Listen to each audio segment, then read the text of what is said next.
All right. So this is a W, Hyperion, and Chaya. Reading some Marcuse, continuing One-Dimensional Man from last time. The essay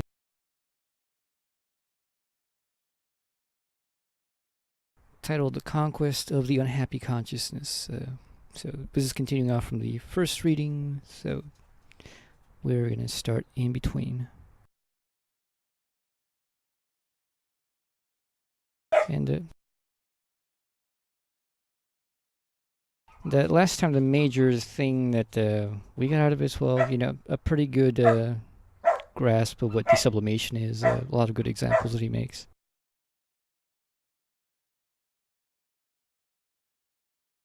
So yeah, if you haven't listened to that, listen to it. There was quite a bit of good discussion. All right, starting off. In contrast to the Marxian concept, which denotes man's relation to himself and to his work in capitalist society, the artistic alienation is the conscious transcendence of the alienated existence, a higher level or mediated alienation. The conflict with the world of progress, the negation of the order of business, the anti-bourgeois elements in bourgeois literature and art are neither due to the aesthetic lowliness of this order nor to romantic reaction, nostalgic consecration of a disappearing stage of civilization. Romantic is a term of condescending defamation which is easily applied to disparaging avant-garde positions, just as the term decadent far more often denounces the genuinely progressive traits of a dying culture than the real factors of decay.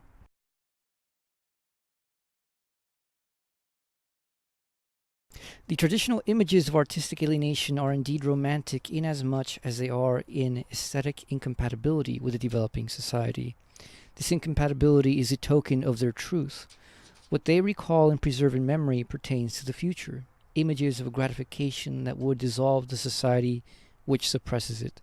The great surrealist art and literature of the 20s and 30s has still recaptured them in their subversive and liberating function. Random examples from the very basic literary vocabulary may indicate the range and the kinship of these images, and the dimension which they reveal, soul and spirit and heart. I don't know if I should read that because my French is terrible. Well, you want me to in attempt? Search of the Absolute, right? In Search of the Absolute, the flowers are equal. The woman, infant, I don't know what enfant is. What is it? Child. Yeah, child, female yeah. child, or I figured. Enfant. Yeah. I know, enfant terrible, but I couldn't remember which word was what. Enfant terrible. Yeah, la recherche de l'absolu, le fleur de mal, la femme enfant. It's about as good as I can make it. Not that bad. I took one French class. The kingdom by the sea, I don't know how to say that. It's French. La bateau.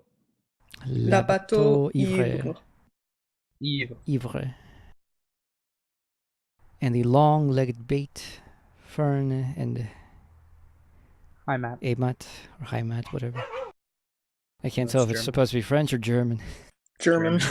Heimat. But also Demon Rum and Demon Machine and Demon Money, Don Juan and Romeo, The Master Builder, and When We Dead Awake.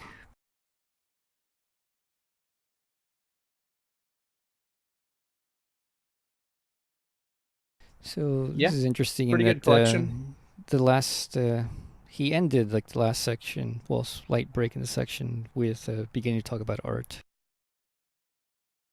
Mm-hmm. So this definitely follows through. Yeah, these are the ones that he sees as transcendental to the current system.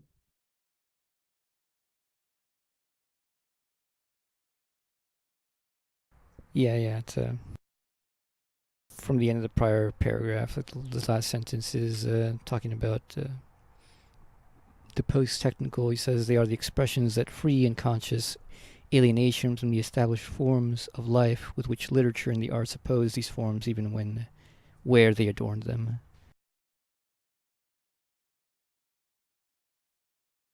Though So they say, I don't know. "Oh, when this you, art is when- great, but it's just art. Don't think of it as being revolutionary or anything like that." Yeah, like one of the things I'm not sure about, he says, in contrast to the Marxian concept, which denotes man's relation to himself and to his working capitalist society, artistic alienation is the conscious transcendence of the alienated existence.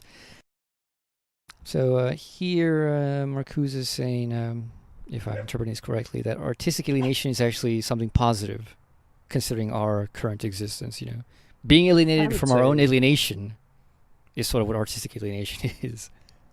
Uh-huh. I think he's saying you need that sort of artistic alienation to overcome the alienation.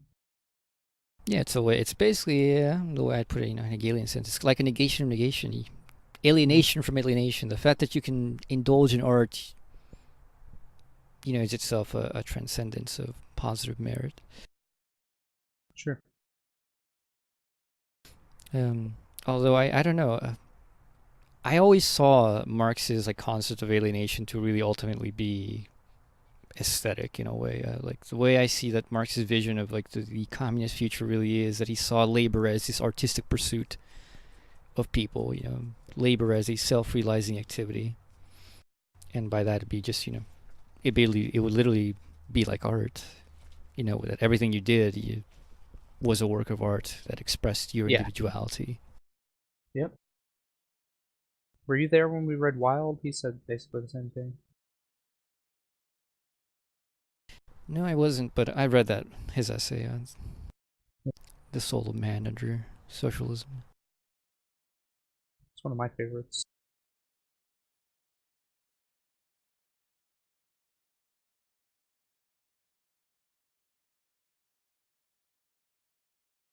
So, any comments on that, Chaya? What do you think about the alienation of artists? I mean, I'm somewhat familiar with the artists or the works of art that he's invoking. I recently read a book on the surrealists. Well, I read a couple chapters of it, but it does go into I'm so brain fogged right now. But it does go into some of these ideas that these works of art did provide some kind of transcendence of the dominant capitalist culture, and it wasn't so much like an escapist kind of thing, but it was more of okay, here you had a space where artists could actually be artists, and they could actually do art for the sake of self-expression or for the sake of making some kind of political commentary. It wasn't necessarily something that was in this kind of mushy bourgeois culture. But I don't really have that much more to add aside from that, so. Yeah, cool. There's not much to say about this one. Yeah. All right, continuing. Their mere enumeration shows that they belong to a lost dimension. They are invalidated not because of their literary obsolescence. Some of these images pertain to contemporary literature and survive in its most advanced creations. What has been invalidated is their subversive force, their destructive content, their truth. In this transformation, they find their home in everyday living. The alien and alienating oeuvres of intellectual culture become familiar goods and services. Is their massive reproduction and consumption only a change in quantity, namely growing appreciation, understanding, democratization of culture?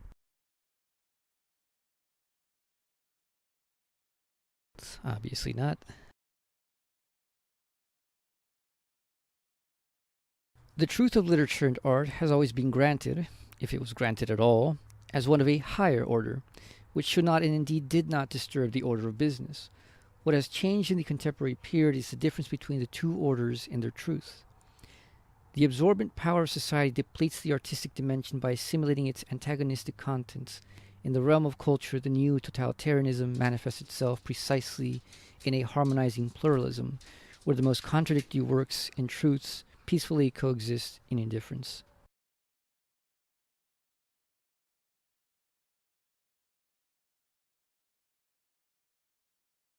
So I think that's interesting. I mean, it's another version of what since then has become an increasing problem, which is basically liberal nihilism nihilism of all sorts, the nihilism of meaning, the nihilism of the value of life, the nihilism of values in things in general. And one of those things is obviously the nihilism of truth, in which, we're supposed to somehow believe in our own truths and yet only believe them ironically. Such that you have a stance on what is right, but you can't dare say that that is the true stance, that is a true moral absolute of some sort. And the same things with art. Art apparently can't, no artist nowadays that's in the mainstream, dares to say, oh, my art is the art, and all these other things aren't art. Nobody's willing to put a strong stance on what art even is, let alone make a piece of art in which they will say, I'm portraying here an absolute truth. Well, it's almost as if we're kind of forced into being sarcastic. Like we have to kind of say, oh, well, I don't really believe this, or we always have to be doing this kind of self-commentary. Like we can't really make any kinds of profound statements, if you will. Sure, there has to be some sort of ironic distance towards our own thoughts, because we don't want to present ourselves as too arrogant or whatever. Yes, one of the things. The other one is people don't have a metric in which they themselves can prove that they have an absolute truth. So instead they'll go say, well, I believe in this, but that's my opinion. Which is what happens with happens with a lot of things, but there's plenty of things in which that's not really the case, which is one of the problems. For example, your whole argument with Doug on this video about free speech, and people just didn't get it. That free speech, is the area of arena of free speech is one in which the question is a question of truth. Because if you're not talking about truth, then we don't care what you're really saying, and nobody's going to be silencing you over opinions, just mere opinions. Sure. Finkelstein made that point too when he was arguing with those communists, the Communist Party of Great Britain, when they were saying, well, if they're saying something, then I don't want to know it unless it's... And he was like, well, what if it's the truth? And they were like, yeah, but still. He's like, well, if you don't care about truth, then who cares what you think? I love Norman Finkelstein. Yeah, me too. I haven't spoken to him in years. I used to kind of be friends with him, I guess, way really? back in the day. Yeah. I've been to his apartment, but I haven't spoken to him in 7-ish years, yeah. Wow. We're literally 1 degree of separation from touching Norman Finkelstein. I never thought it'd be this close, the greatest Jew alive. Me either. Okay, just tell me you know Noam Chomsky and I'll Yeah, I met Noam Chomsky a couple times. I mean, I'm really not a fan of his work anymore. Yeah, I mean, I'm from Boston, yeah, but I mean, I don't really like Chomsky's work as much anymore, but yeah, when I was 19, I was the biggest Chomsky fangirl you could ever imagine, and it's just kind of embarrassing to look at it now, but yeah, you grow. Yeah. I like his linguistic stuff, though. Colorless green ideas sleep furiously and so on. I thought it was interesting. They can sleep furiously another time. Alright, yeah, go on. Continuing. Prior to the advent of this cultural reconciliation, literature and art were essentially alienation, sustaining and protecting the contradiction, the unhappy consciousness of the divided world, the defeated possibilities, the hopes unfulfilled, and the promises betrayed. They were a rational, cognitive force, revealing a dimension of man and nature which was repressed and repelled in reality. Their truth was in the illusion evoked, in the insistence on creating a world in which the terror of life was called up and suspended, mastered by recognition. This is the miracle of the chef d'oeuvre. It is a tragedy, sustained to the last, and the end of tragedy, its impossible solution. To live one's love and hatred, to live that which one is means defeat, resignation, and death. The crimes of society, the hell that man has made for man, become unconquerable cosmic forces.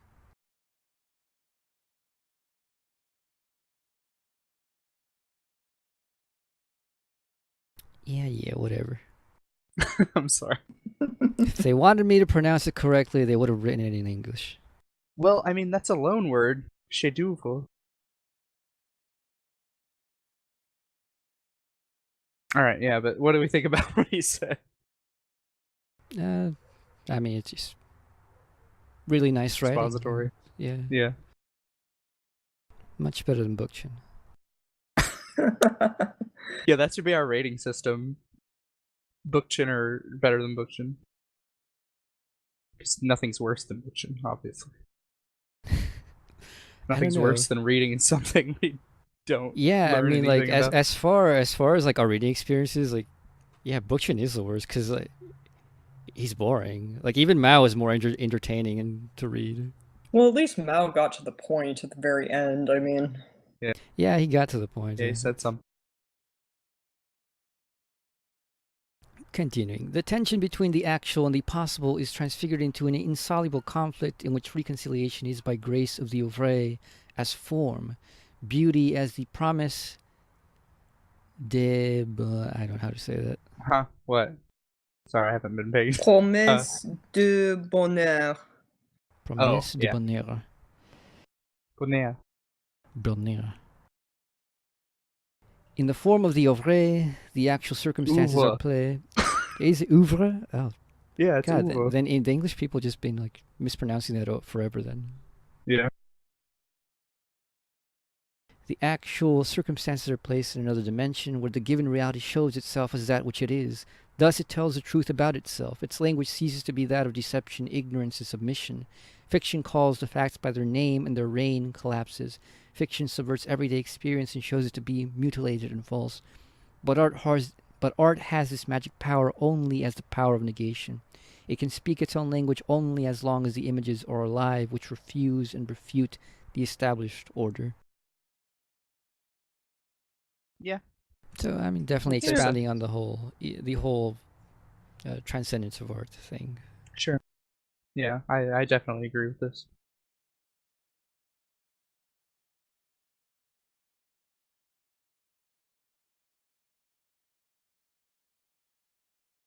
All right, continuing. I assume that's like Flaubert's. Yeah, Flaubert. Correct. Flaubert's Madame Bovary. Bovary. Bovary. Sounds like ovaries. Yeah. Madame Bovary is distinguished good from book. equally sad love stories of contemporary literature by the fact that the humble vocabulary of her real-life counterparts still contained the heroine's images, or she read stories still containing such images. Her anxiety was fatal because there was no psychoanalyst, and there was no psychoanalyst because, in her world, he would not have been capable of curing her. She would have rejected him as part of the order of Yonville, which destroyed her.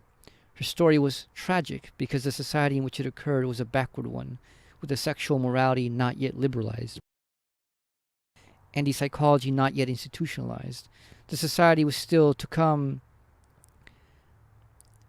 The society that was still to come has solved her problem by suppressing it.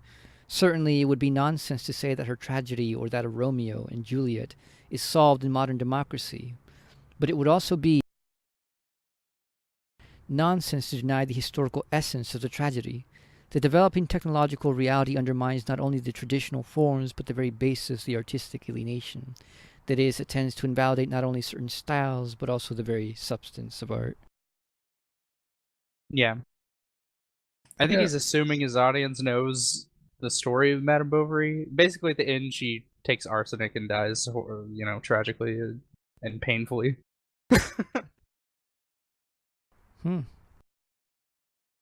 So I see. Sounds like the same kind of novels, but probably more interesting than what was the one that they have us read in like high school nowadays? What? Like the I one don't where it's like it's from I don't know, like 1800s or something, and she was like French Creole, and she had kids, and she was rich, but she was bored, and she had and so she had no reason to live, and so she drowns herself at the end.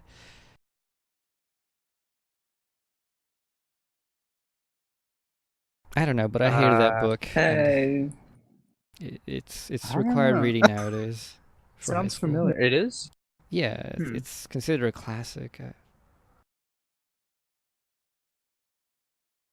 Either way, not that interesting. But yeah, The Awakening. That might be it. Yeah. Yeah, I've read it, but I don't remember much. Yeah, that's how good it was. But anyways, he seems to be recalling here the points he's mentioned before about how material reality undermines the what the hell is the word? It's not sublimation. Yeah, it is sublimation. The sublimation or transcendence of art, not because it refutes it like on a conceptual level or just says like, oh, we don't care about this, but literally makes the transcendence impossible somehow. I still don't quite understand what that fully means. I mean, I get what he says, but I in the examples, I haven't yet been able to see what it means. Well, they just assumed the tragedy and followed it to its logical conclusion.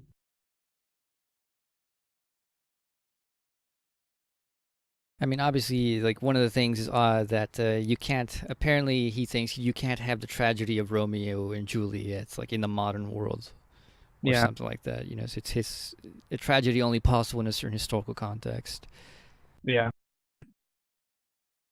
Which I suppose is true if you assume the entire structure of the story of like, oh, it's a bunch of feuding families, stupid feudal people. Yeah, Bohemians, kind of children, and madam, depressed about things that they would get over if they just self-reflected a bit. I mean, I don't want to go on a tirade. You know how much I hate Romeo and Juliet, but no, I did not know how much you hate Romeo and Juliet. Yeah. Okay, they meet. The next day, they get married, and then they kill themselves. That's like, he sees her at a party. They meet. She goes, "Wherefore art thou Romeo?" Which means, "Why are you Romeo? Why do you exist? Why are you a Capulet? Or why are you a Montague?" And then they kill themselves, and that's the book. I mean, there's more to it. There are some good characters and stuff, but not his best work.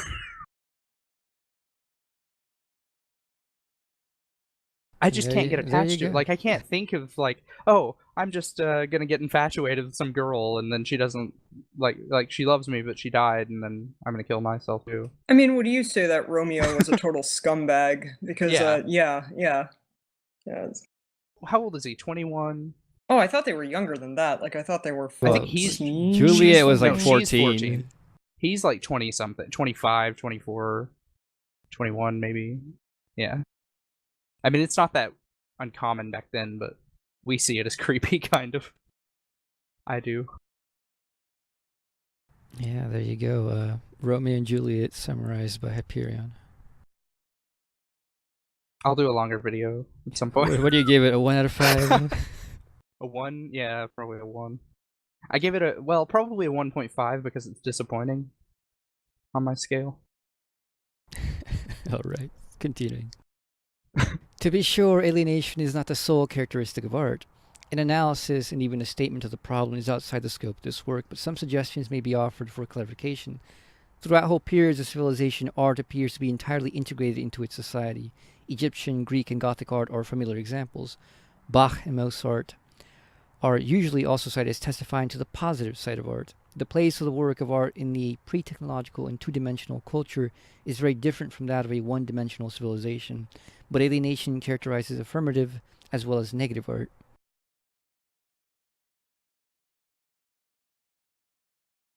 No comment. I mean, it's pretty straightforward. Yeah. Yeah. Bach is mentioned. I won't go on a rant again. Continuing, the decisive distinction is not the psychological one between art created in joy and art created in sorrow, between sanity and neurosis, but that between the artistic and the societal reality. The rupture with the latter, the magic or rational transgression, is an essential quality of even the most affirmative art. It is alienated also from the very public to which it is addressed. No matter how close and familiar the temple or cathedral were to the people who lived around them, they remained in terrifying or elevating contrast to the daily life of the slave, the peasant, and the artisan, and perhaps even to that of their masters.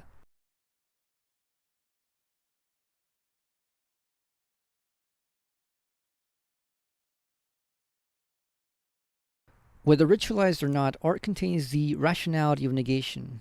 In its advanced positions, it is the great refusal, the protest against that which is. The modes in which man and things are made to appear, to sing and sound and speak, are modes of refuting, breaking, and recreating their factual existence. But these modes of negation pay tribute to the antagonistic society to which they are linked, separated from the sphere of labor where society reproduces itself in its misery. The world of art which they create remains with all its truth a privilege and an illusion.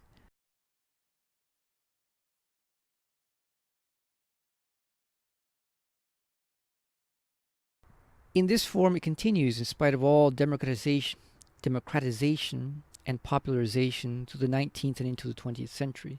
The high culture in which this alienation is celebrated has its own rights and its own style. The salon, the concert, opera, theater are designed to create and invoke another dimension of reality.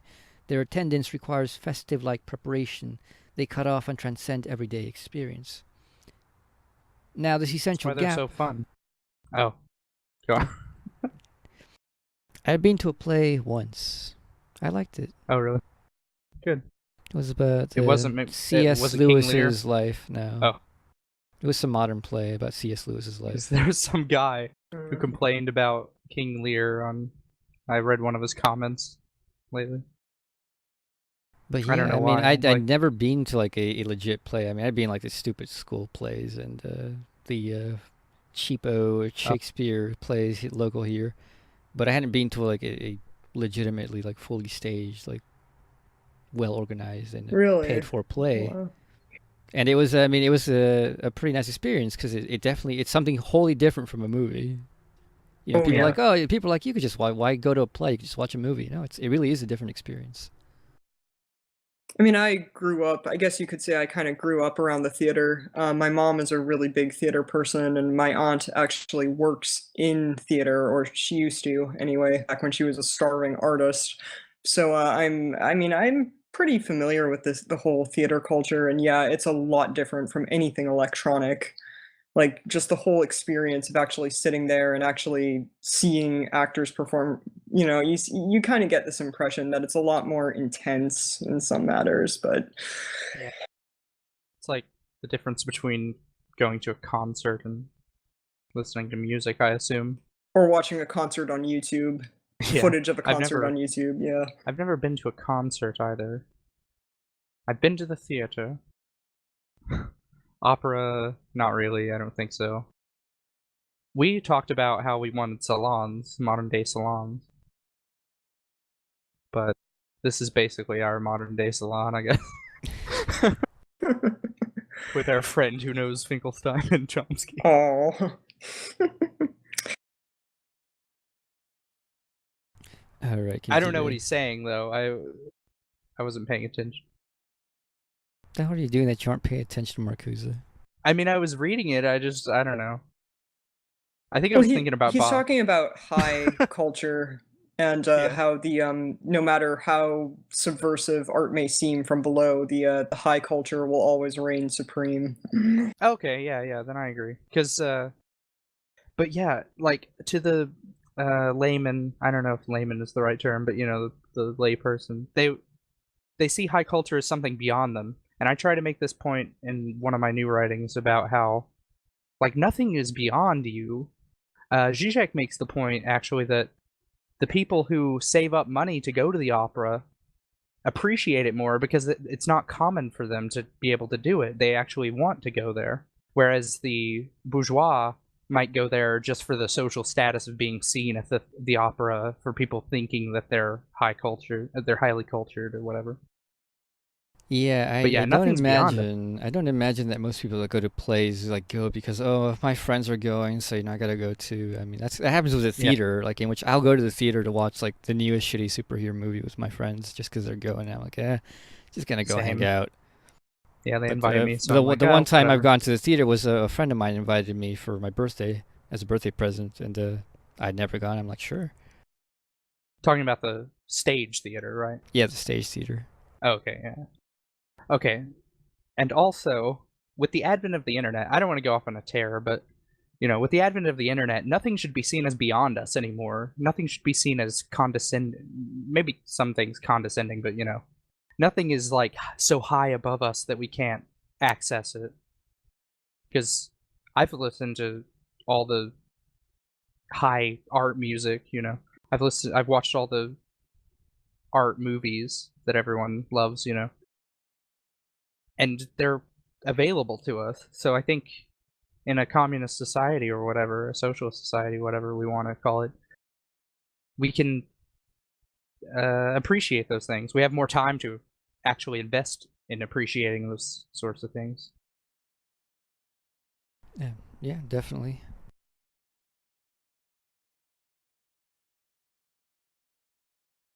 Continuing. Now, this essential gap between the arts and the order of the day, kept open in the artistic alienation, is progressively closed by the advancing technological society. And with its closing, the great refusal is in turn refused. The other dimension is absorbed into the prevailing state of affairs. The works of alienation are themselves incorporated into the society and circulate as part and parcel of the equipment which adorns and psychoanalyzes the prevailing state of affairs. Thus they become commercials. They sell, comfort, or excite. I suppose that's kind of the way I would understand that nowadays, is just kind of the increasing accessibility of the capacity to make art for a lot more people than there ever was in the older days. Nowadays you can do photography because it's actually affordable. You don't need to have a lab for development or anything. Even if you can't afford Photoshop, you can just literally just pirate it and start learning how to do all the awesome things that you see other great people do. A lot of it's just common tips and tricks, and what looks cool today just becomes a fad tomorrow, and nothing special, nothing really to go on. Music as well, even if you can't play an instrument to save your life, like you couldn't actually play a guitar, if you had the patience to listen by ear, you could put notes together in a synthesizer program and literally make music, just like anybody else. Yeah. You can make vaporwave. Yeah, tons of people make vaporwave, and Yeah. luckily it's just a vapor, and disappears pretty quickly. Because seriously, I have there's this Reddit on Reddit. It's I'm subscribed to its vaporwave, but I don't listen to most of the crap there because it's just literally 14-year-olds I made this vaporwave album. Well, great, kid. Knock yourself out. It's not going to be anything amazing.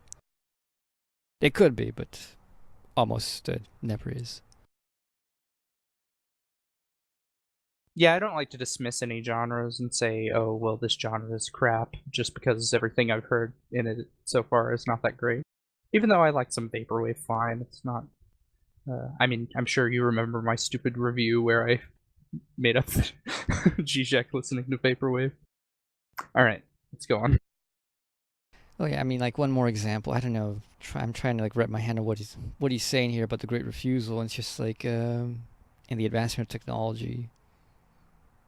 In that, it's kind of first as it's kind of a version of first as a tragedy, second as a farce. First as great art, and then second as just cheap knockoffs, which is what it feels like. Somebody creates a new art style, and then other people are like, oh, I like how that looks. They don't care what the reasoning behind it was, what the expression really was about. They just like how it looks, and they just replicate it and stick it on everything they fucking feel like. Oh yeah, well, was also made of formitation. Oh, sorry. Pardon there. Sorry. But also with this whole mass commercialization of art, this mass commercialization of, I guess you could say, underground culture, that corporate execs pick up on this stuff and they mass market it and they water it down and they sell it to the mainstream. And it just takes that whole life, for lack of a better term, out of the original art. Yeah, that's definitely one of the desublimating aspects. Yeah, the day Hieronymus Bosch sells coke is the day I killed myself. I don't know, his paintings are so crazy. I'm amazed he's actually not that popular. Not many people know about him, because you'd think people would like it because his paintings are weird.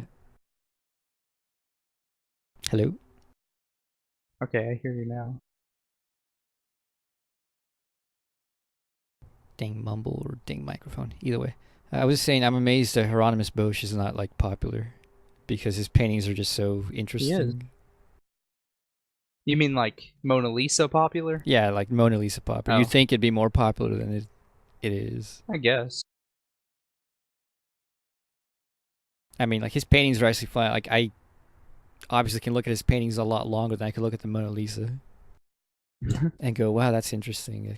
Well, actually, I never liked the Mona Lisa. I still don't like it. I think it's impressive, like technically, because I took an I took an art appreciation class and I actually learned to appreciate art. How about that? Well, I mean, so it's only popular. It's only popular because it was stolen, and they made like a big deal about it. Before that, no one really cared about it at all. Yeah. I mean, technically, it's an impressive painting, but other than that, I don't really care. It's not bad. I just think it's like, in his oeuvre, average. All right, continuing. The neoconservative critics of leftist critics of mass culture ridicule the protests against Bach as background music in the kitchen, against Plato and Hegel, Shelley and Baudelaire, Marx and Freud in the drugstore.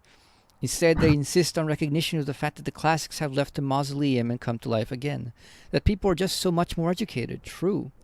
But coming to life as classics, they come to life as other than themselves. They are deprived of their antagonistic force, of the estrangement which was the very dimension of their truth. The intent and function of these works have thus fundamentally changed. If they once stood in contradiction to the status quo, this contradiction is now flattened out. So, you know, usually, this is probably one of the points in which a lot of people will just like not agree with him. They'll say this is an elitist thing to say. Yeah, my friend Antigona would scream if she heard Bach being played in a kitchen.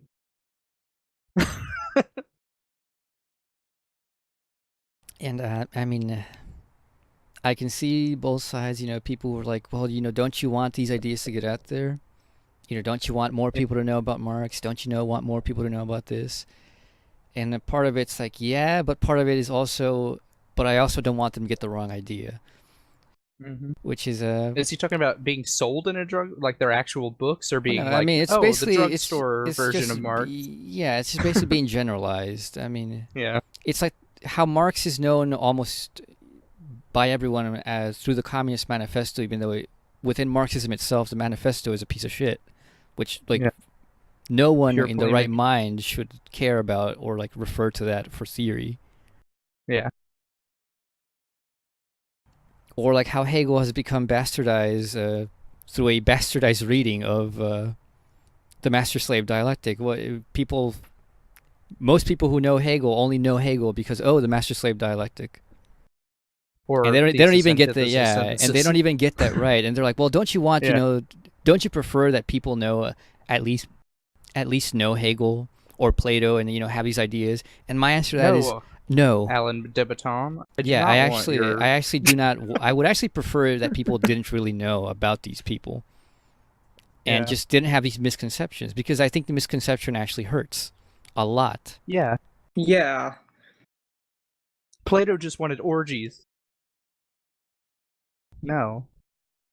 I mean, like literally, like Plato's a good point, because even when I was when in my philosophy classes, it was just taught in such a bad way that it put you off from Plato. You're like, well, why the hell would I ever want to read this guy? That seems stupid. The idea that the typical way that it's taught by people who don't know Plato very well. The forms are out there. There's all these other things. And it makes people think, well, why would I bother with that then? That seems stupid. The amount of people who are going to go, oh, wow, I find that interesting, I want to know more about that, are so tiny that it's I think it would be far better for it to just not be taught at all. Yeah. And the same thing with Marx. Most of the times, most people who know Marx just don't know it because they took a, not a philosophy class. Well, in philosophy, it'd be a political philosophy class. Otherwise, not Well, really. they learn Marx from poli sci Yeah, 101. yeah, poli-sci, Sociology. sociology. Sociology is way worse. Like, Yeah. I took a sociology course at my old school, and yeah, like, the professor totally bastardized Marx. Yeah, and Freud as well. I mean, in my psychology complex. 101 classes, it was horrible. And then it was only about 2 years ago that I got curious, and it was actually because I said something on Lefty Poll, and people were talking about Freud. I think it was what's his name, Freud poster. Who's Gentle Jinjit. yeah, Genji. And said something, and I said something in that thread, and then I realized, and I had the moment of self-reflection saying, I actually haven't read Freud, so I don't know what the fuck I'm saying. So I actually went and started reading about psychoanalysis, and I learned, wow, everything I had learned from that one shitty class was utterly wrong. Yeah. I mean, not just like, oh, they misinterpreted. No, it was so wrong, it's hard to even say it's even wrong, because it's basically a whole other false version of Freud, which just doesn't exist. Well, I mean, I hate to sound conspiratorial here, but I wonder to what extent academics purposely misteach these figures just to kind of discredit them or to say, oh, well, these people's ideas are either so basic or they're so ridiculous that you should never think about them again. I mean, I know that sounds kind of out there. I mean, I'd probably posit that these academics are just more ignorant than anything, but I mean, that does happen. I wouldn't doubt their nefarious tendencies to get rid of Freud.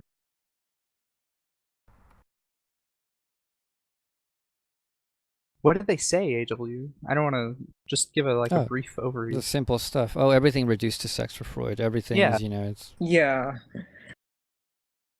A misunderstanding of what the unconscious is.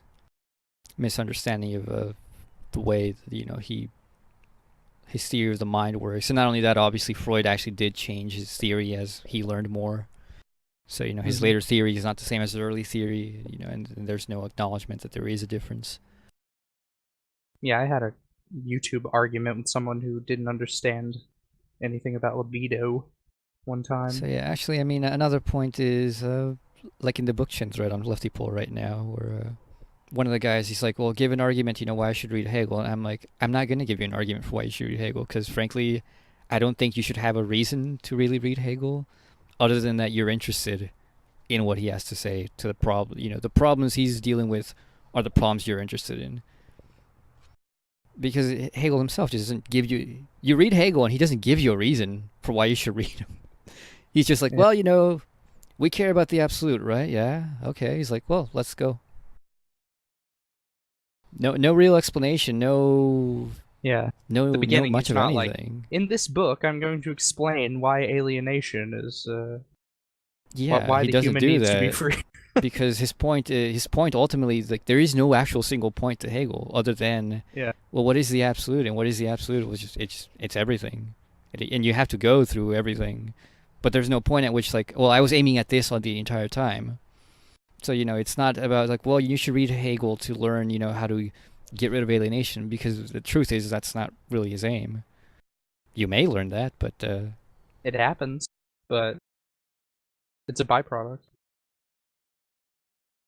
Yeah, so I mean, I have problems with people asking those kinds of things. Yeah, he's a systematic philosopher. I think people need to be aware of that. But I don't know if that connects to what Marcuse was talking here. No, not at all. Let's go on. Continuing, but such assimilation is historically premature. It establishes cultural equality while preserving domination. Society is limiting the prerogatives and privileges of feudal aristocratic culture, together with its content. The fact that the transcending truths of the fine arts, the aesthetics of life and thought, were accessible only to the few wealthy and educated was the fault of repressive society. But this fault is not corrected by paperbacks, general education, long playing records, and the abolition of formal dress in the theater and concert hall. The cultural privileges express the injustice of freedom, the contradiction between ideology and reality, the separation of intellectual from material productivity, but they also provide a protected realm in which the tabooed truths could survive in abstract integrity, remote from the society which suppressed them. So, I mean, just going on a tangent on something here. His whole thing about the dressing up, the formal dress in the theater and the concert hall. I didn't have this opinion like long ago, but it was a recent shift in my perspective that has came about like the last 3 years after I got into like mysticism and stuff, and I had like my little spiritual stint.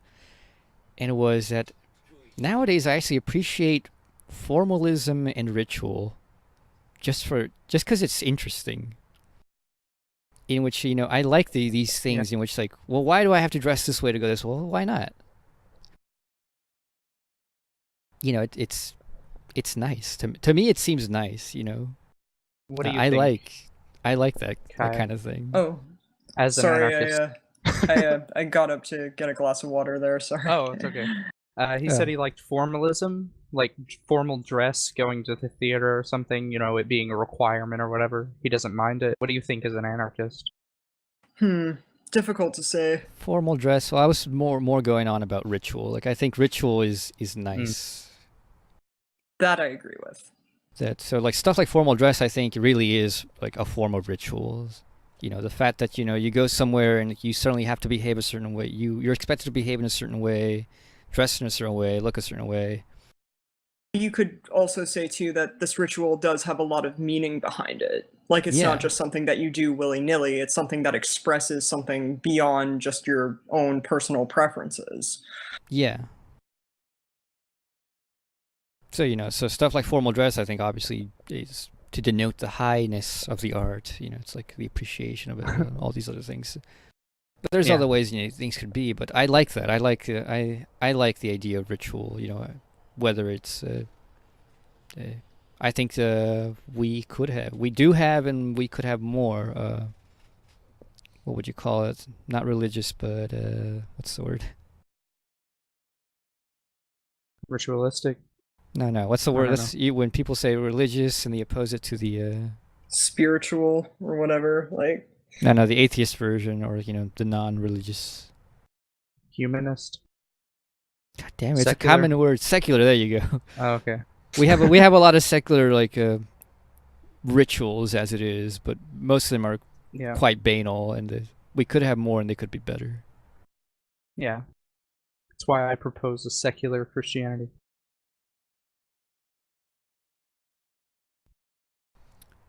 I'm mostly joking, but kind of not. Let's go on. All right.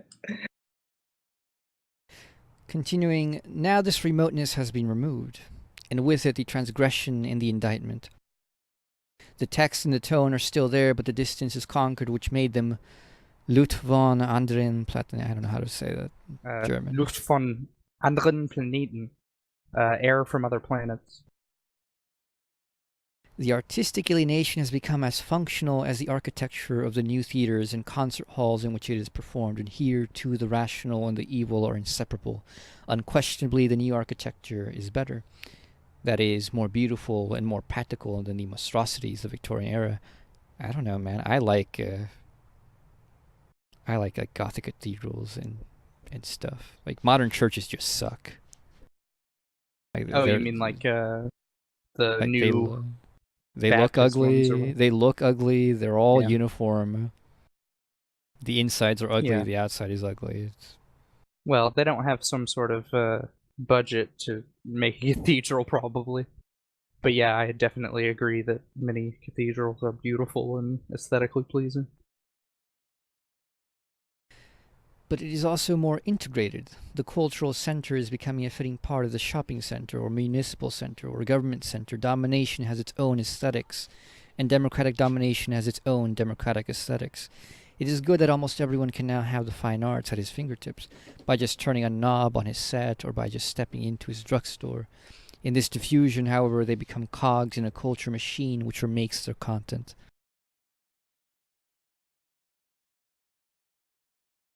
So, brutalism, domination aesthetics, yes or no?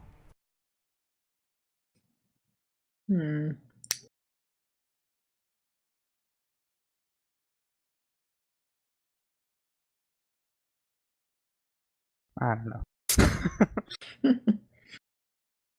All I can tell you, I hate Bauhaus, at least for architecture. architecture. You hate Bauhaus?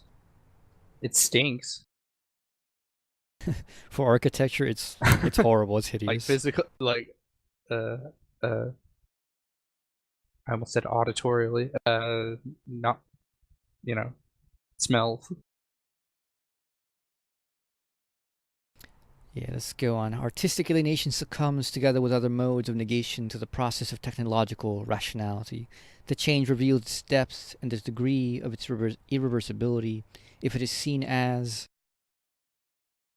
a result of technical progress. The present stage redefines the possibilities of man and nature in accordance with the new means available for their realization, and in their light, the pre-technological images are losing their power.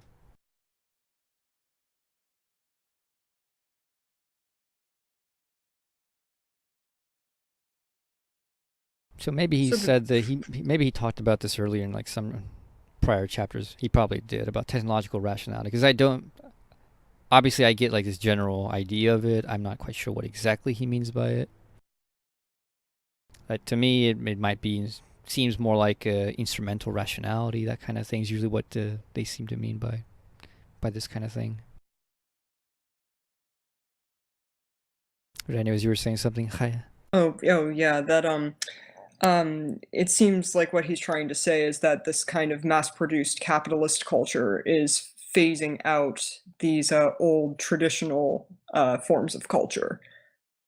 Yeah, excuse me. Yeah, that makes sense. That does make sense.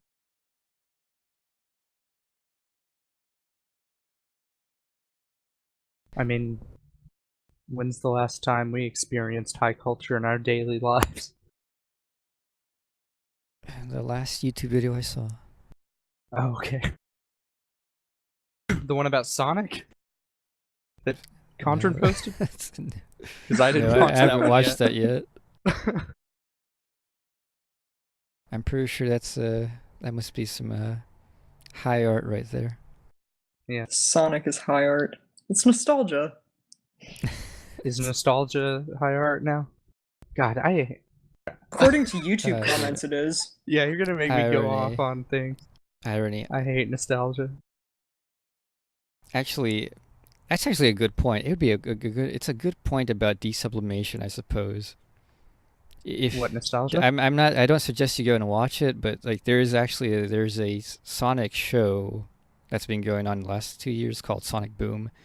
And the show literally is nothing but an ironic take on like cartoon shows. And literally the entire show is just endless ironic and fourth wall breaks on the show itself.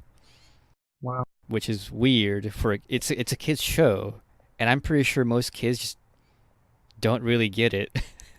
Of course not. But it's just like this. It's just like Pomo. this. Yeah, it's just this meta ironic show, which is weird.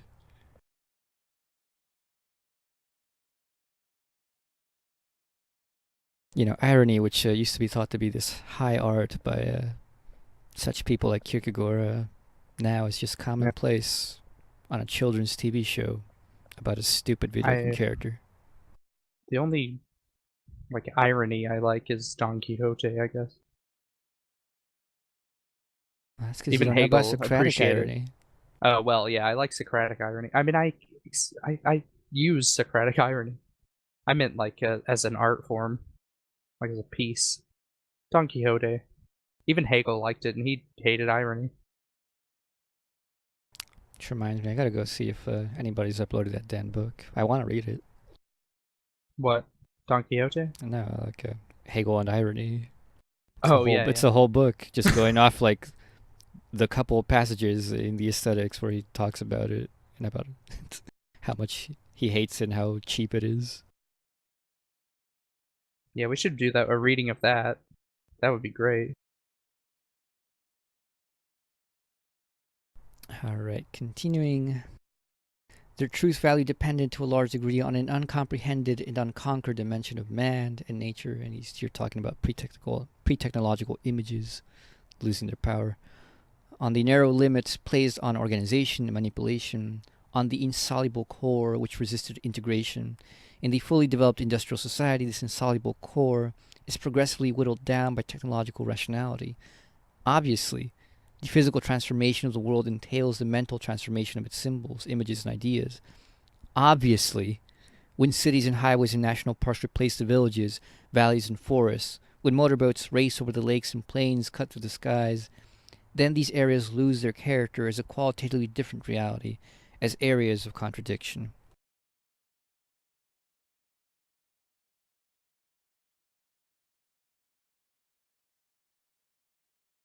I don't know.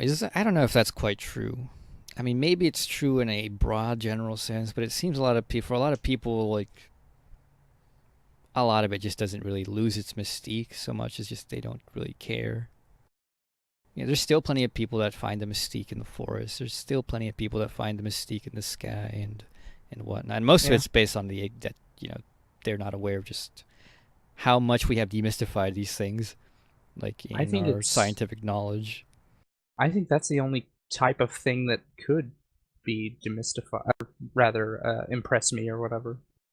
Like the genuine experience of nature or something like that. Like Yulia was saying, or sorry, like Chaya was saying to me the other day, I should meditate in the woods. That might actually be something that I could do that would be a genuine experience that is like different than that's why you go away from civilization, is so you can just get rid of all those distractions. Yeah. I mean, what's the point in meditating in front of a busy street, It's Well, the point is to show that just you go can. on the sidewalk. Oh yeah. There you go.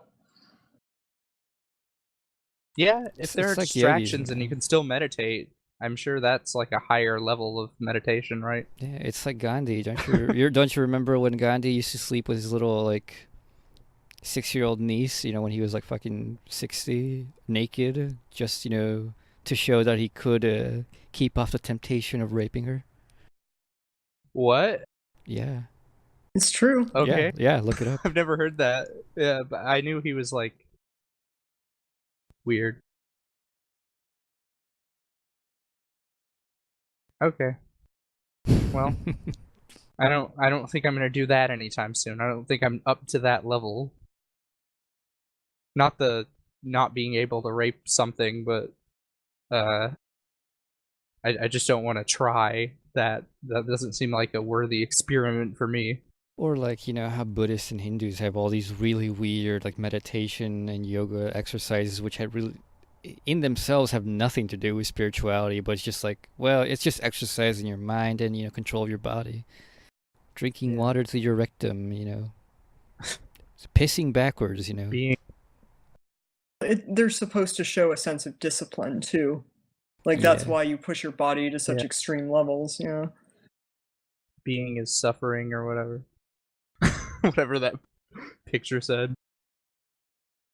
With the teenager that was fed up with his parents' Buddhist bullshit, as it called it. Because he was getting into Western philosophy. Oh. No, I know the exact meme you're talking about. Yeah. Yeah, I don't know if that's real, but like it's funny though. I hope so, but it's probably not. It's like, I want to go to John Stuart Mill's birthplace or some shit. Yeah.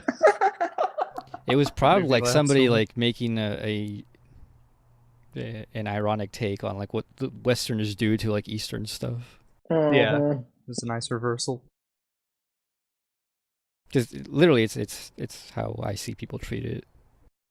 Like very few people apparently can just like, take it for what it is and say, yeah, they had some good philosophy, they had some good techniques and stuff. No, like it seems you either like just like, completely ignore it, or you're this like really religious nut job who worships everything they do and have. Like a weeaboo. Yeah, like a weeaboo.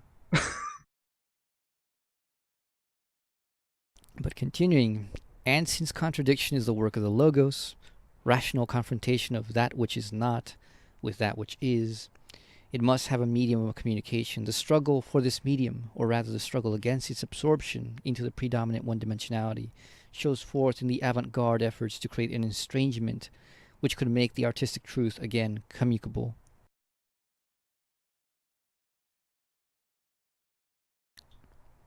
So I don't know anything about avant-garde stuff because I'm not much of an art person. Yeah, me either. I've never heard of it. I know somewhat about it, but like I'm not an expert at all, so don't like quote me on anything. That's pretty much all I do is avant-garde stuff. What about it? Do we want to talk about it? Well, what he says right here, that avant-garde was just apparently the aim of avant-garde was to try to find ways to, find a genuine alienation from the alienation. Yeah, avant-garde means what is it? Vanguard, advance guard. Yeah. So yeah, it's like experimental radical stuff that tries to transcend the normal. Continuing, Bertolt Brecht has sketched the theoretical foundations for these efforts. The total character of the established society confronts the playwright with the question of whether it is still possible to represent the contemporary world in the theater, that is, represented in such a manner that the spectator recognizes the truth which the play is to convey. Brecht answers that the contemporary world can be thus represented only if it is represented as subject to change, as the state of negativity, which is to be negated. This is doctrine which has to be learned, comprehended, and acted upon. But the theater is and ought to be entertainment, pleasure. However, entertainment and learning are not opposites. Entertainment may be the most effective mode of learning. To teach what the contemporary world really is behind To teach what the contemporary world really is behind the ideological and material veil, and how it can be changed, the theater must break the spectator's identification with the events on the stage. Not empathy and feeling, but distance and reflection are required. The estrangement effect, some German word, Verfremdungseffekt, is to produce this dissociation in which the world can be recognized as what it is. The things of everyday life are lifted out of the realm of the self-evident. That which is natural must assume the features of the extraordinary. Only in this manner can the laws of cause and effect reveal themselves. It reminds me of what something Heidegger says in the lectures on what is metaphysics and the little bit that we read. That you don't really see the world until you've had that moment of just like absolute boredom in which you're no longer looking for anything specific. And it's not too far off from the spirit of philosophy itself, really, in which like the whole point of philosophy is that you're supposed to be disinterested, and the reason you could be objective is precisely because you are disinterested. Disinterested in the sense of not interested in any particular thing.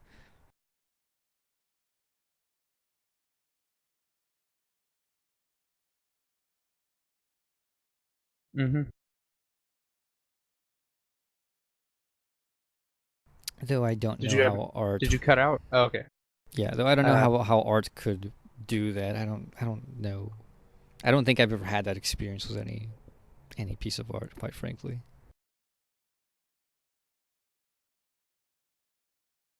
Okay. I think I have, but I don't know. My Weltanschauung consists of a bunch of different crap that people would think is just weird and not revolutionary. Like my friends say, "How do you like Bach and this noise music?" Like they're both transcendental. Yeah, because I don't feel that art can really do that to you in itself, of itself. That you have to have this open attitude already to it, and then the uniquenesses in the things that are supposed to finally reveal themselves.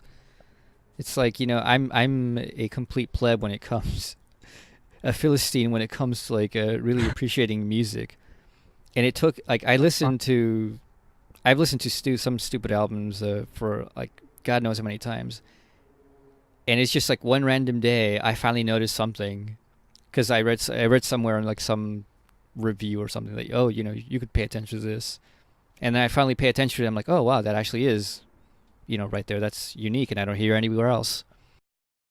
So that's happened to me, but Sure. it's like but I have to like have this effort of trying to either look for it or just this random moment of just being bored and finally noticing. Yeah. There's no like definitive plebeian versus patrician dichotomy when it comes to like what music is plebeian, what is patrician. It has to do with like your attitude towards it. Yeah, that's why I said Like I'm a pleb. No, you're not. My attitude Like, towards it is most of the time. That's a patrician attitude. Yeah, but my attitude most of the time is just to consume it. I'm like, I just listen to it because it's fun, but I don't actually pay attention. That's fine. That doesn't matter though. You can like it for just enjoyment. I mean, I have a friend on Rate Your Music who says that like music is not entertainment but serious epistemological study, and I agree with that too, but it can just be entertainment. Like, but the attitude of the patrician, quote unquote, I don't believe in this crap. I just wrote a thing about it as a joke. But I say, like, the patrician doesn't need approval for his taste. He doesn't need to display how eclectic his taste is, or obscure is his listening variety. He just tries to, he or she tries to share music, film, literature, so that other people can discover new interests, not for some sort of, oh, I'm better than you, look at what I'm listening to. You feel secure enough in your taste that you don't need to justify it, especially to people who are not open to it. So, insulting people for their taste is what's the true plebeian thing, because to insult someone for something that they like is an act of ignorance, insecurity, and inferiority, and it's just not becoming of someone who claims to be a patrician. Yeah, it's kind of like the Nietzschean point of like, the. You remember when I don't know, were you there when I had this argument with the Geros about like the master's logic, or the logic of mastery? I don't know. In which he had this Nietzschean point that the master is the master in himself, which is like if you know your stuff, and you don't really care about what other people think. Mm-hmm. That's kind of the Nietzschean idea. At least that's how I take it. I don't know anything about Nietzsche. Like, not much a fan. But it's kind of like, the Ubermensch isn't doing anything to go against anyone. He's doing it for, themselves. Or they're doing it for themselves. No. Right. I mean, well, they're doing it for themselves, but, they're interested in solving the problems of the world and bringing everyone else up to the level of Ubermensch. That's the point of the Ubermensch, not to be this singular person who is above everyone, but rather elevate everyone. That's why I don't like the idea of Superman, because he was derivative of Nietzsche's Ubermensch, and all he does is save people. He doesn't try to enlighten anyone or anything like that. I mean, I hate superheroes anyway, but, that's a bastardization of philosophy, if there ever were one. I'm full of shit, by the way. I don't know what I'm talking about. Well, I think that's the way with it, with all of Nietzsche. You always got to qualify it. I'm not Nietzsche, so I don't know what I'm talking about. Yeah, how much longer is this? Let's see. I don't know. I mean, I don't want to. There's a break coming up, but no, it's not. Never mind. It's just a break for a quote in French. I think I looked a couple pages down. He keeps going on about the estrangement effect, so I think we'll leave it here, and for next time. Yeah, no, I think it's even though there's not much to say. I mean, a lot of it I think is pretty easy to grasp. Mm-hmm. It's still stuff that I hadn't read, and I enjoy reading it. I mean, he writes nice. Yeah, he's really enjoyable to read. Yeah, he's a good writer. He has good ideas. Not much that's objectionable. If it is, we at least see where he's coming from and don't dismiss him. So yeah, I would give this book, so far, at least a 6 or 7 out of 10, which is on my rating system like a great, or 7 would be in my personal canon. Yeah, and Yeah, I think I could adopt um, this into my canon. It's very yeah. good. Nothing objection to. And for most of it, I think, a lot of this is a quote unquote dialectical analysis, but it's Mhm. really well written dialectical analysis in such a way that it doesn't appear as dialectical analysis. It just appears as, something that makes sense, which is Yeah. one of the problems I have with a lot of people who are like, well, how do I think dialectically? How do I write dialectically? And the real reason, the real thing I've come to understand is if you really think that way, it won't appear that way. Mhm. Ironically, like You're if just you really do forcing it, something. if you really do it well, it will not appear as this formal thing. It will just flow Because through it's your writing. yeah, it's only dialectical retroactively anyway. So it's a pretty good example of dialectical writing, which It's is like just like dialectics. You don't force it. You're not supposed to be doing anything, really. It just happens. yeah, it's like Kierkegaard's quote about life, right? It's lived forwards, but only understood backwards. Yeah.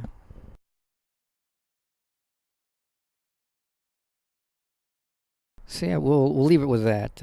So we are part way through. I think we're at least halfway through, if not more. Chapter 3 of One Dimensional Man. We'll continue next time. See ya. Later. That too.